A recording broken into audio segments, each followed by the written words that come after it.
Okay, so let's talk ethics, not morality, but ethics, and then specifically research ethics, which has come a long way in the past 60 or 70 years. Uh, uh, of course, I'm sure that many heinous things were done with people uh, up to and including uh, Third Reich experiments with people. And right thereafter, there was a serious attempt to control research ethics in the Nuremberg trials and the Nuremberg Code, which I think was dated 1948. We'll get to that. You should also reference everything that we're discussing in these various video lectures with your book as well. So ethics is chapter 4 in the Christensen book. Suggests strongly that you read that and study it. And then the next one coming up will be chapter 5, measuring variables, which I'm going to do on the tail end of this as well. Anyway, let's move on with ethics. So what are they? A set of guidelines to assist the researcher in conducting ethical research, and it establishes the relationship between science and society. And of course, the media gets into research ethics a lot. For example, when we talk about cloning, or on the religious side, there was the ethical consideration of stem cell research because it comes from a, a human fetus. So you hear a lot about research ethics just in the general discourse of social media. But what exactly is the relationship between science and society other than that?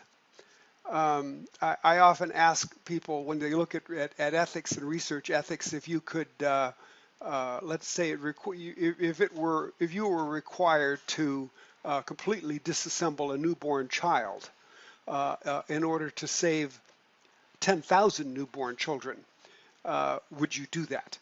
And then some people will say yes, some people will say no, and I say, okay, well, if you say yes or no, then let's say you say yes, then how about if you have to destroy, let's say it'll only save 1,000 or 10,000 or 100. At what point is there a number at which ethics comes into question? Is it an all or nothing situation is really the issue I'm getting at here. A government funding of scientific research certainly has is ethics. AIDS research. There are a lot of ethical considerations regarding AIDS research. Corporate funding of scientific research, drug research, it's considered unethical. LSD, the CIA did in fact, and the government did in fact experiment with LSD back in the late 40s and early 50s, even the 60s. Um, and now, of course, the LSD research is considered in many circles to be unethical, although some people are still doing it. But I don't think you'd find I don't think you'd find government funding of it. Corporate funding, that depends upon whether something is going to make a buck. Conflict of interest with researchers' activities can lead to public distrust of science, and we've seen that quite a bit.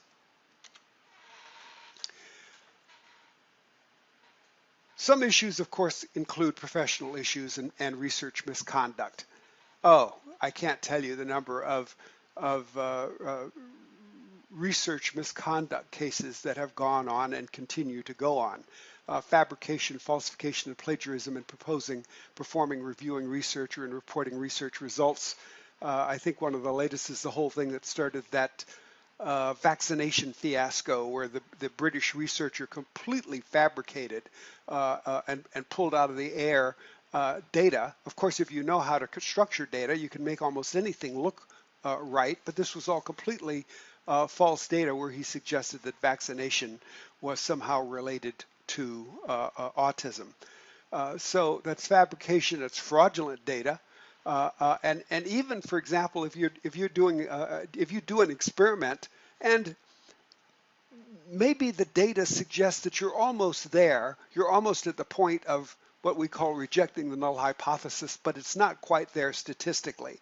Maybe if you fudge a few records here and there, all of a sudden it comes into line with what you would hope would be best. And that in and of itself is still the little white lie of creating fraudulent data.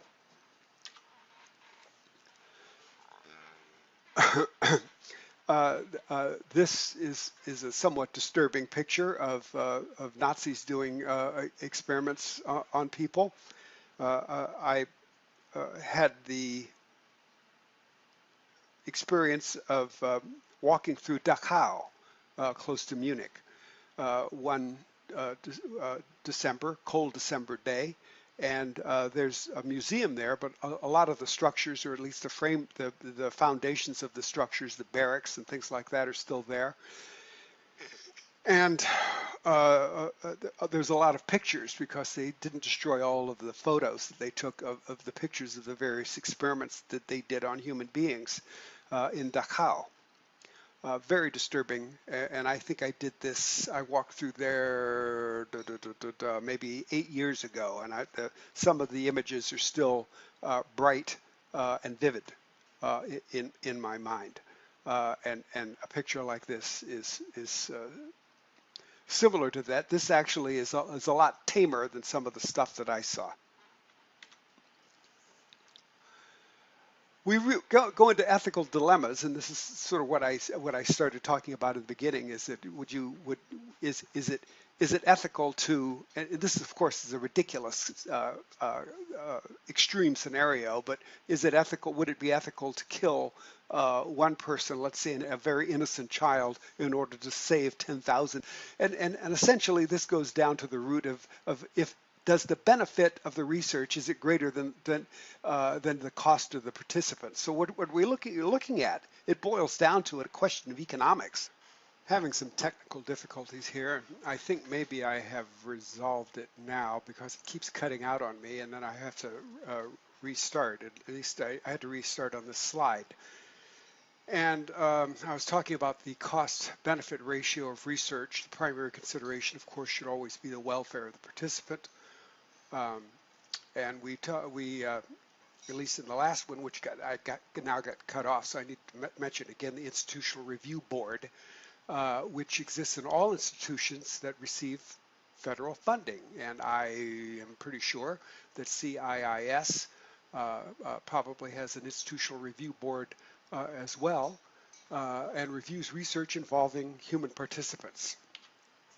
So what is the role of the IRB, the Institutional Review Board? Of course, its primary concern is the welfare of participants, and it ensures that participants are provided with informed consent. We're going to talk a lot about the importance of informed consent, which you'd be surprised to find out is somewhat of a new development over the last half a century. So what are the levels of IRB review? Basically 3 levels: the exempt status, which concerns research that has less than minimal risk, and it fits one of 6 exempt categories. An example would be research with de-identified records and anonymous surveys. So, for example, if you were doing a project or research where you were getting data from the Department of Education, and the records were de-identified. It was completely anonymous. There was absolutely no identifying information in those records whatsoever, and you can get quite a bit of data from various departments, including the Department of Education. The Census Department provides lots of different data. So these types of research projects involve minimal risk. Meta-analytic research as well, minimal risk, and valuable research, by the way.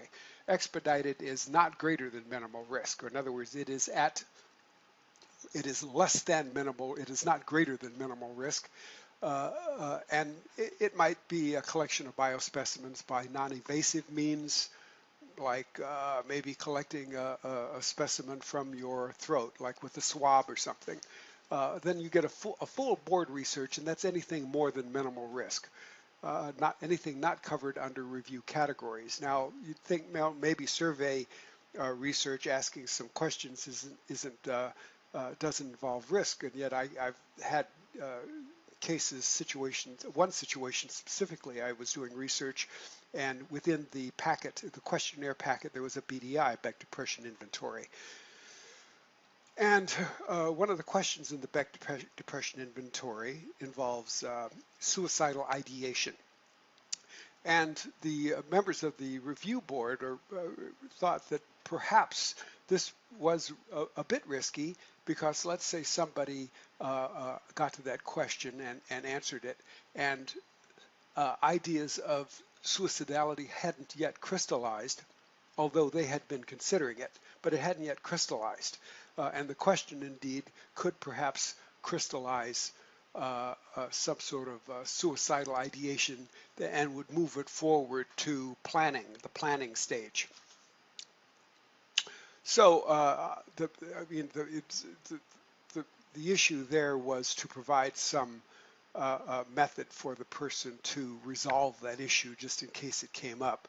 And it was a simple enough thing to do, but still some of the most innocuous and benign types of issues, you don't know. They can be an issue once the IRB gets hold of it and comes up with other potential risk factors. So when you do present your research to the IRB, you need to understand that the proposal needs to be very, very, very well planned, and that includes the purpose, the relevant background and rationale for the research, the participant population, the experimental design and methodology, and essentially your research involves a complete proposal, which of course is the introduction, all of the background information, your literature reviews, the methodology, your sampling methodology, your experimental design, the instruments that you're going to use. Everything has to be in place. So when we talk about research and making a decision regarding risk, it boils right down to, it's almost an economic model, and that is a decision plane model of cost of doing versus the benefit of doing. So it's a very simple decision plane model, whereas the cost of doing something, and the cost really means risk of engaging in an experiment versus the benefit of doing. So let's say, for example, the benefit of doing something is high, but the risk of doing something is high as well. So now you get into an issue of, well, do we do this or not? So here you can see where, let's say, for example, if we look at B, there's a high cost and high benefit, so it's a difficult decision. If it's a high cost and low benefit, then it's not approved. If it's a low cost and high benefit, then of course it is approved. So it's a fairly simple model. It's not simple though when you get into issues of high cost, high benefit, or low cost, low benefit.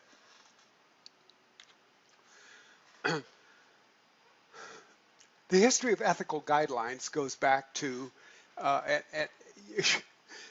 unfortunately, it doesn't go back even into the early 20th century, and certainly not into the 19th century.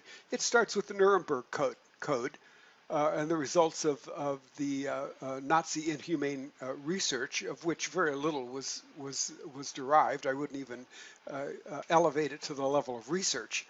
Then 1953 APA ethical standards, the 79 Belmont report. And then later we see then that the APA standards have even been revised, I think, in 2002.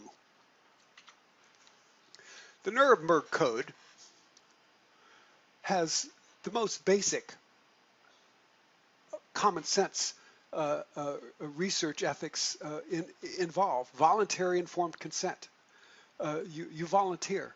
The likelihood of some good resulting from the research. It needs to be based on prior research, preferably animal models. Uh, the research should avoid physical and psychological injury or harm. Benefits should outweigh risks. Proper experience of the researcher, a right to withdraw consent. If you're involved in the research and don't want to be involved anymore, and the research must stop if harm is resulting.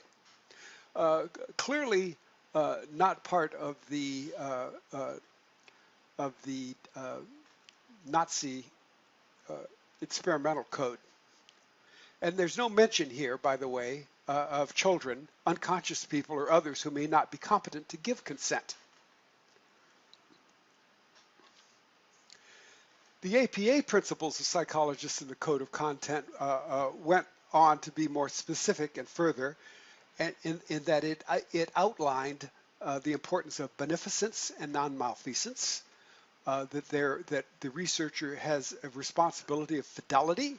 You need to be professional. There's integrity, that is, be scrupulously honest. The people always need to be treated fairly and have a respect for people's rights and dignity. I hope that as we are considering this, you're also considering the film that you are supposed to watch, Experimenter, regarding Stanley Milgram's experiments back in the early 60s.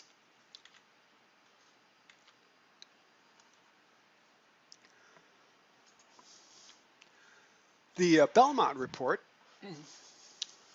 get a swig of Red Bull here.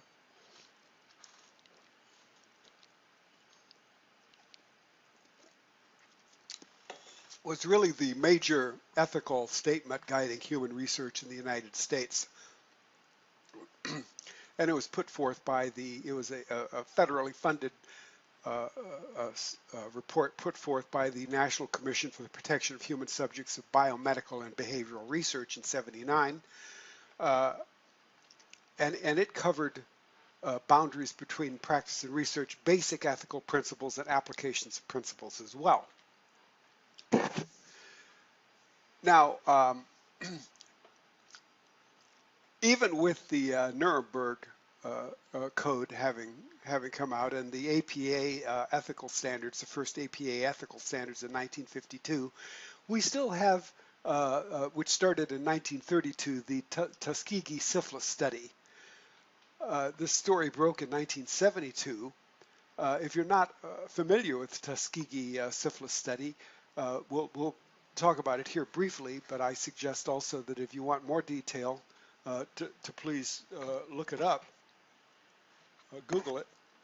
But 600 low-income African-American males from rural Alabama with a high incidence of syphilis infection were monitored for 40 years to observe the course of the disease.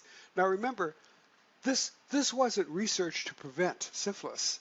This was research to find out what happens to you as the disease progresses, in order to understand the profile of the progression of the disease. They were given free medical exams, but weren't told that they had syphilis.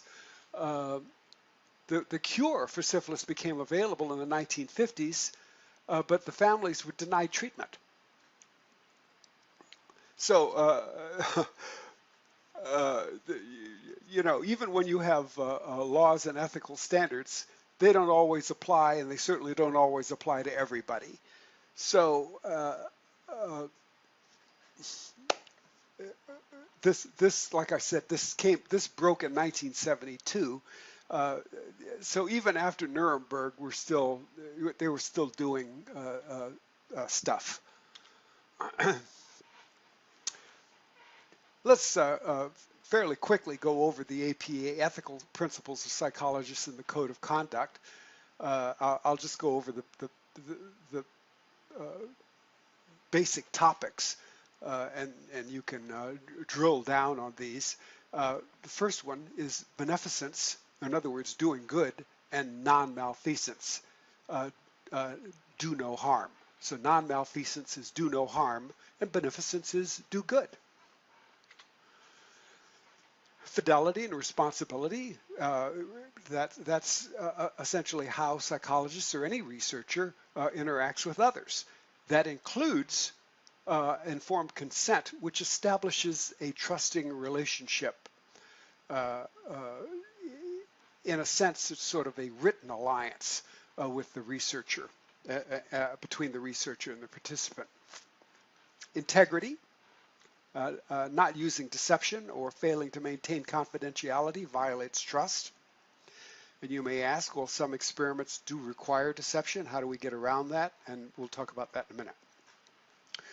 Justice asks the question, who should receive the benefits of the research and who should bear its burdens? 5, respect for people's rights and integrity. Everyone has a right to privacy, confidentiality, and self-determination. We don't have the right to disclose information about anybody about anything, research related, or any related for that matter. And we make special attention to individuals who are vulnerable and their decision-making abilities impaired. That includes people who may be cognitively impaired, and children, and people who are unconscious.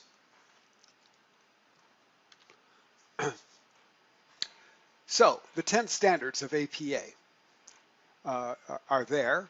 And they start with resolving ethical issues, competence, human relations, privacy and confidentiality, advertising and other public statements, which is an ethical issue, which has changed over the years, by the way, record keeping and fees, education and training, research and publication, assessment and therapy. All of these fall under APA standards.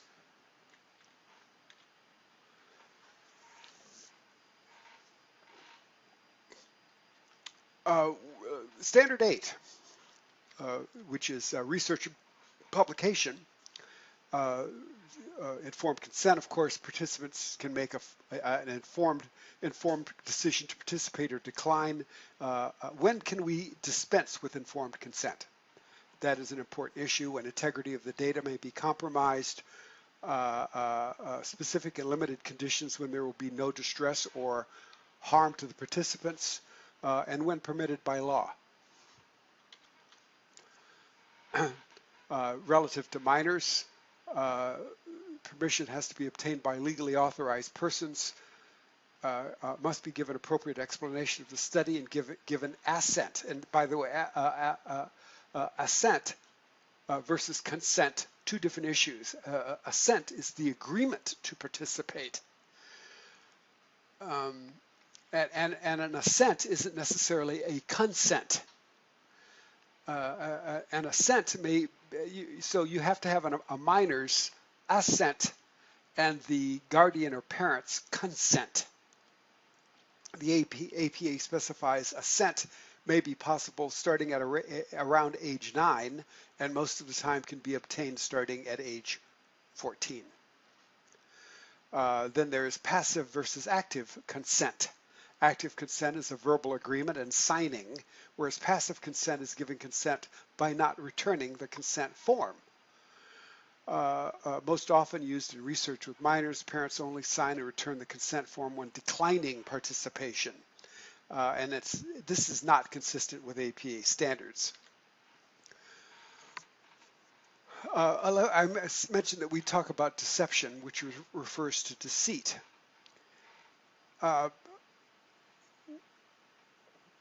When can we use deceit? For example, one might have to use deceit in an experiment where you can't tell the participant what's going on up front, but then later you have to tell them exactly what happened, like in the film Experimenter. So it's only used when alternative procedures are not available. Alternatives such as role-playing are inadequate. So if role-playing isn't adequate and it has to be something that is actually in vivo, we can't do it. Now, when can you not use deception? Studies that involve invasion of privacy and studies that may harm the participants and tricking participants into participating in the study. Active deceit is deception by commission or giving false information. And passive deceit is deception by omission, not commission, omission, and by withholding information. Debriefing is important in research as well. And again, I hope that you see that in the film, The Experimenter, because all of these issues are covered in that they either exercise or didn't exercise these during the Milgram's experiments in 1962.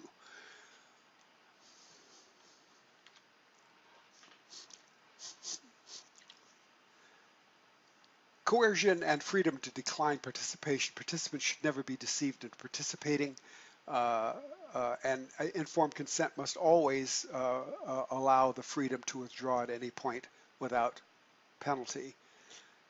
Now, let's talk about confidentiality, anonymity, and the concept of privacy, three separate terms that are important to the autonomy of any individual. Privacy is controlling others' access to information about yourself.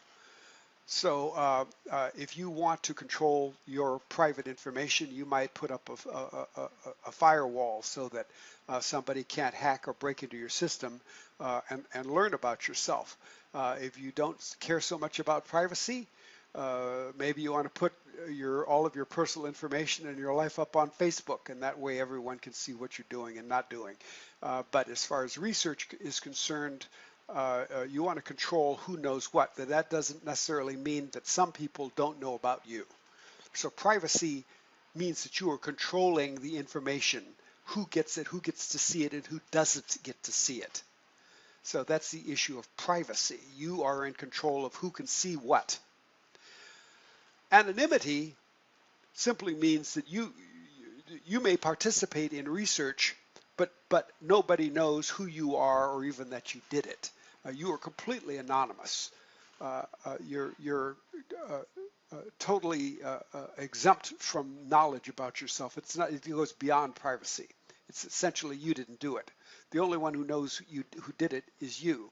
I found that in conducting research, especially where people are asked questions, let's say online or even on a paper and pencil survey, that if they can be anonymous, one gets the most honest and forthright and candid information. Although even one's self-talk, when one is anonymous, can still pervade and change how you answer your questions, because you're still listening to yourself, and yourself says, oh, that's embarrassing, I really shouldn't say that I did that, but no one else knows but you. But yet still that can even interfere with a certain amount of candor in answering surveys and questions in research. And confidentiality, not revealing or connecting the participant to the information obtained. We're certainly familiar about the rights of confidentiality in therapist-client relationships, and probably you're familiar with issues that where one can breach the confidentiality, like for example issues of child abuse or elder abuse, things or issues where you are directly threatening to harm a specific individual in a specific way at a specific time. So confidentiality under some issues can be breached. The attorney-client privilege, I think that's rock solid. That can never be breached. But confidentiality has some times at which it can be breached. So, informed consent and issues about electronic research, or in other words, if you send out a survey online, which is often done, what is it? Well, there's no clear distinction between what's public and what's private over the internet. When we obtain an informed consent, and I'm sure you've done this even when you've agreed to use somebody's software or play some game or something, they have you go through and read the rules and regulations of the use and the contract, and then they have you sign a checkbox, which essentially is an electronic signature. And now you can even apply for credit using the checkbox and electronic signature. So making sure that it's an actual participant providing the informed consent. Maybe they send you a text to your email address to make sure that it's you, and then you respond on your smartphone, and then that guarantees that that was indeed you. And then, of course, making sure that the participant comprehends what the consent form means, or in other words, do you really want to do this? We're all familiar with hacking. And collecting data anonymously with no identifying information is usually the best way of collecting information. Debriefing, how and why should it be conducted? Because it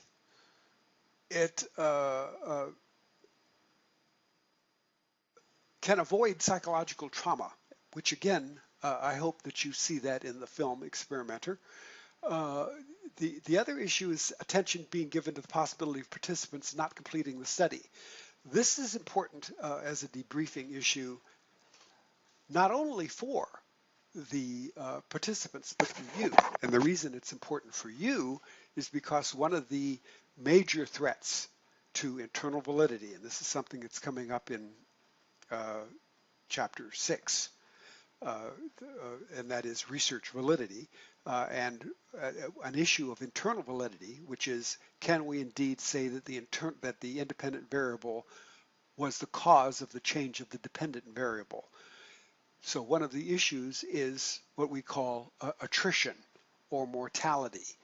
People who drop out of a study. What's different about them to people who finish the study? If you start with 50 people and 10 of those people drop out, so you only have the data from 40 people, what was it about those 10 people that caused them to drop out? So it's important to debrief them in order to get that information, because that is information that can severely impact the results of your study.